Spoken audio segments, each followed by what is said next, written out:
2. 3. Capitalismo. El capitalismo como sistema económico no fue aceptado durante mucho tiempo entre la comunidad científica. En el caso de los economistas ello se debe, en buena parte, a que los conceptos centrales de su teoría, tal como se los suele formular, están configurados en un plano de abstracción que ignora los factores históricamente relativos, únicos que permiten definir al capitalismo. Después de una intensa investigación en historia económica, ningún historiador de la economía puede ya dudar del origen del término. El siguiente cuadro resume y define el concepto de capitalismo desde la perspectiva de las diferentes escuelas del pensamiento económico. Teórico. Escuela austriaca. D.C. Werner Sombart. Definición de capitalismo. Métodos de producción indirectos que acortan el tiempo. Periodo del individualismo. Espíritu como síntesis del espíritu de empresa o de aventura con el signo de interrogación. Derecho. Espíritu burgués. De cálculo y racionalidad. Teórico. Nussbaum. Marx. Lipson. Definición de capitalismo. Sistema de economía de intercambio, donde la población se divide en propietarios y trabajadores desposeídos. Modo particular de producción, donde el capital que se tiene se usa para extraer plusvalía a la fuerza de trabajo, en el proceso de producción. Rasgo fundamental. Sistema del trabajo asalariado. Max Weber. Existente donde quiera que se realiza la satisfacción de necesidades de un grupo humano, con carácter lucrativo y por medio de empresas. Una fase en que la posición de capital y el hábito de comerciar se han vuelto dominantes en todas las instituciones de la sociedad. El sistema en que la riqueza pirene empleo lucrativo del dinero, Hamilton es empleada con el preciso que se afirmó desde el siglo objetivo de obtener un 12º rédito. No existe un corte tajante en la historia donde termine y comience un nuevo modo de producción.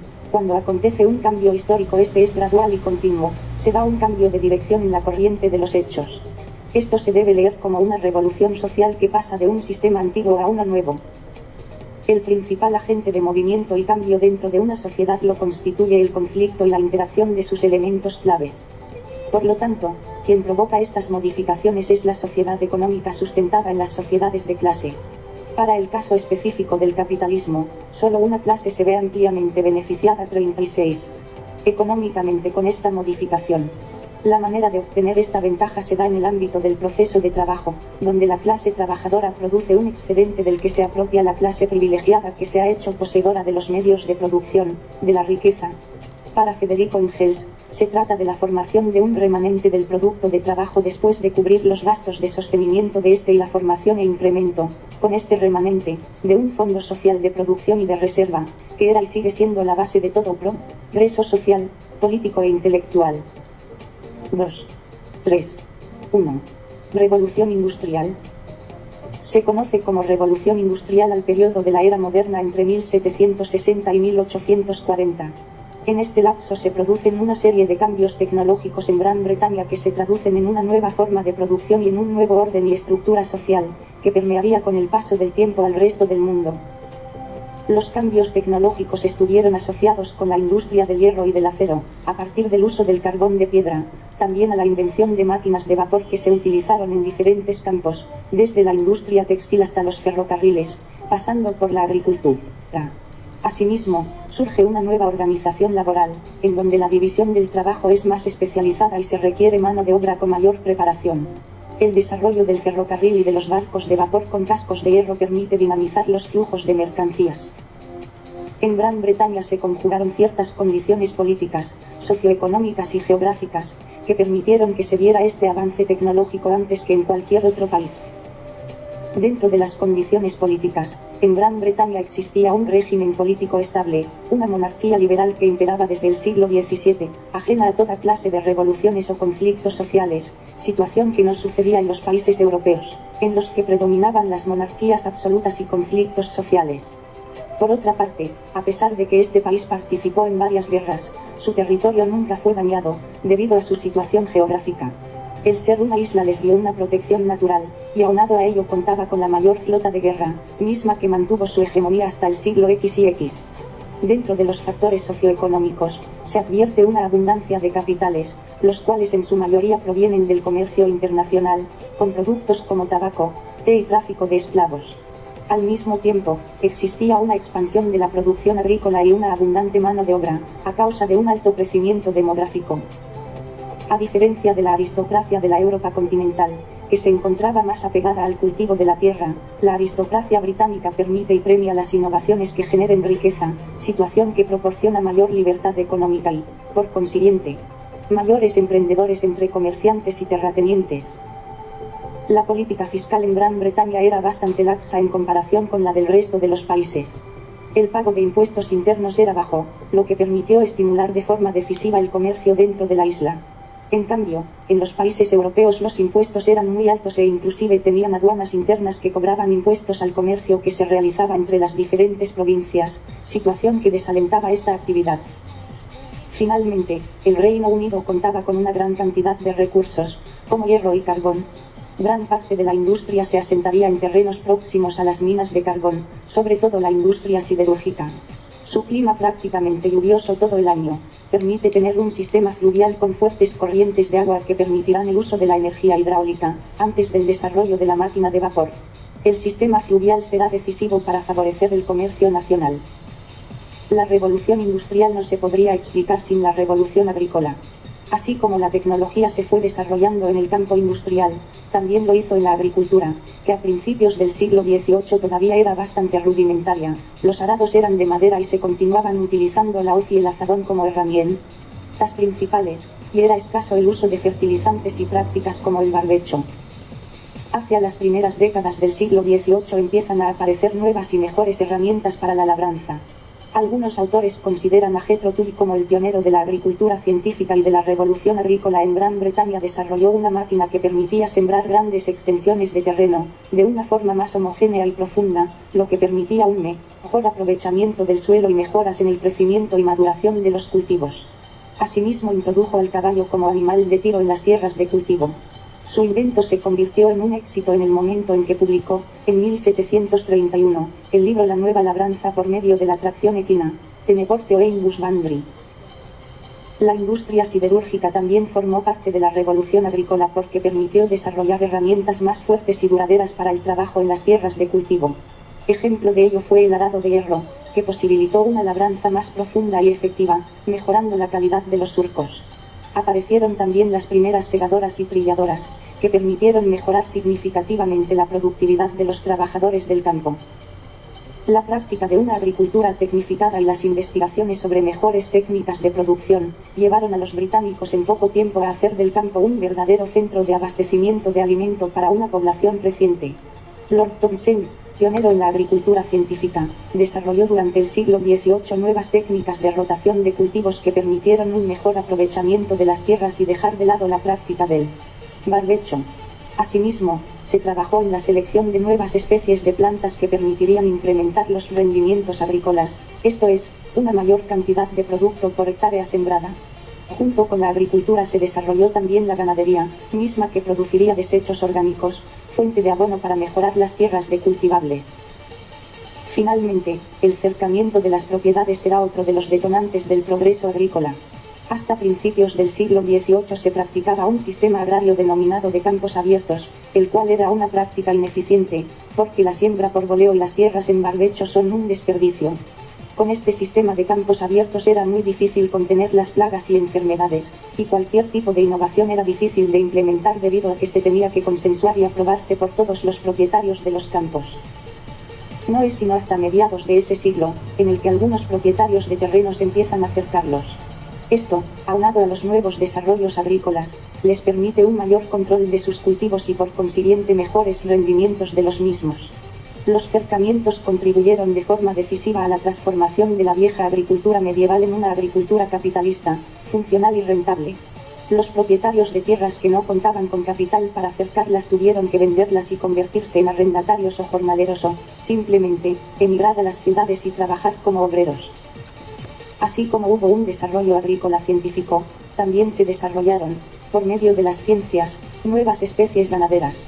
Se buscaron nuevas razas que permitieran, en el caso del ganado ovino, no solo producir lana sino también mayores cantidades de carne. Robert Bakewell es uno de los principales ganaderos que mediante una selección científica desarrollarán ganado ovino y bovino para producción de carne a gran escala. Estos avances permitirían que productos como la carne, que antes estaban vedados para el consumo de la mayor parte de la población, se abarataran debido a los mayores rendimientos y a la mejora de los alimentos para engorda. Con ello, la carne se convertía en un producto de consumo cotidiano, al alcance de la mayoría. Esta situación impactaría de forma decisiva en la alimentación y en la salud de la población, así como en un crecimiento demográfico sin precedentes. Otro aspecto que acompañó a la revolución industrial fueron las vías de comunicación. En los inicios del siglo XVIII, Gran Bretaña contaba con un sistema bastante aceptable de canales y carreteras. Los canales eran el principal motor del crecimiento económico del país. Sin embargo, es el ferrocarril el que imprimirá el verdadero impulso a la revolución del transporte. La idea del ferrocarril nace de la industria minera, en la cual existían pequeños carros que rodaban sobre rieles para acercar los productos mineros a algún embarcadero o puerto. Nuevamente, la industria siderúrgica permitirá el desarrollo de este medio de transporte, suministrando los rieles de acero sobre los cuales rodaría el ferrocarril. La primera locomotora de ferrocarril fue diseñada a principios del siglo XX por el ingeniero Richard Trevithick, quien se había dedicado al diseño de máquinas de vapor. Pero no fue sino hasta 1825 en que George Stephenson desarrollaría la primera línea de ferrocarril, que cubría el trayecto de Stockton a Darlington transportando carbón. 4 años más tarde, Stephenson gana el concurso para la construcción de una línea ferroviaria entre Londres y Liverpool, que para 1830 estará transportando mercancías y pasajeros. La revolución del transporte es una realidad. Junto con el desarrollo del ferrocarril y la máquina de vapor, se desarrollará la industria naviera. En un principio se desarrollan los barcos que contaban con una rueda impulsada por máquinas de vapor, sin embargo, no resultaban funcionales para la navegación marítima y fueron utilizados solo para el transporte fluvial. Hacia las últimas décadas del siglo XX se desarrolla una flota mercante y de pasajeros, en la que los barcos se impulsan por medio de hélices y máquinas de vapor más eficientes, con cascos de hierro. El transporte transoceánico ahora es más rápido y seguro, convirtiéndose en una pieza fundamental para afianzar el comercio mundial y los procesos migratorios. Una de las industrias más beneficiadas con la revolución industrial fue la textil. A principios del siglo XVIII, la industria textil era básicamente artesanal, la mayor parte de los textiles eran exportados y apreciados en todo el mundo por su gran calidad.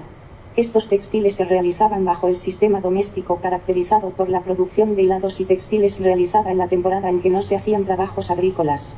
De esta forma, los campesinos contaban con una rueca para hilar o un telar donde tejer dentro de su casa. Había intermediarios que les llevaban la materia prima y después recogían los productos terminados. Máquina de vapor de Stephenson. Con la invención de nuevas máquinas, la industria textil comienza a tomar una nueva forma de producción en la cual se transita de la producción doméstica a la producción fabril, en la que se establecen las primeras fábricas con docenas de telares movidos, en principio, por medio de energía hidráulica. Uno de los problemas de la industria textil consistía en un desfasamiento entre los tejedores y los hiladores. Un tejedor requería entre 5 y 6 hiladores que le fueran proporcionando el hilo necesario para la elaboración de las telas. En 1733, Joncay patentó un telar con lanzadera volante, invento que duplicaba la productividad de los tejedores, por lo que también se duplicaba la demanda de hilo. Pronto la ciencia respondería a este requerimiento de la industria. En 1764, James Hargreaves patentaría la primera máquina hiladora que permitía multiplicar la capacidad de hilado por cada trabajador. Pero no es sino hasta 1771 en que nace la que será considerada la primera fábrica moderna. Richard Arkwright inventó una nueva máquina hiladora propulsada por agua. Arkwright acondicionó un edificio junto a un canal que proveía la corriente y fuerza hidráulica necesaria para poner en marcha varias máquinas hiladoras que no requerían de mano de obra muy especializada. Este sistema se extendería rápidamente por toda la isla y más tarde el impulso hidráulico sería reemplazado por las máquinas de vapor. En 1785, Edmund Cartwright diseñaría una máquina tejedora movida por la energía hidráulica. En poco tiempo se iría perfeccionando, y para los inicios del siglo XX una gran industria textil basada en las máquinas de vapor se consolida. Va en Gran Bretaña. La revolución industrial no se puede explicar sin el desarrollo de la siderurgia. Si bien la industria siderúrgica ya existía en la Gran Bretaña, para el siglo XVIII ya se encontraba en peligro por la escasez de carbón vegetal. Los bosques ya se encontraban al borde de la extinción y se requería una nueva fuente de combustible para continuar con esta actividad. Es entonces cuando el carbón mineral viene a darle un nuevo respiro a la industria del hierro y, como consecuencia, también a los bosques. El desarrollo del hierro a partir del carbón mineral, y más tarde la producción de acero, permitirá que el hierro sustituya paulatinamente a la madera en la fabricación de herramientas agrícolas. También el hierro será utilizado intensivamente en la industria de la construcción y en la fabricación de piezas para maquinaria. La industria siderúrgica se va a instalar en los alrededores de las minas de carbón. La utilización de nuevos y mejorados materiales, la invención de máquinas que sustituyen la fuerza humana y animal, y una agricultura capaz de alimentar a una creciente población anuncian la llegada de un nuevo orden socioeconómico, el capitalismo.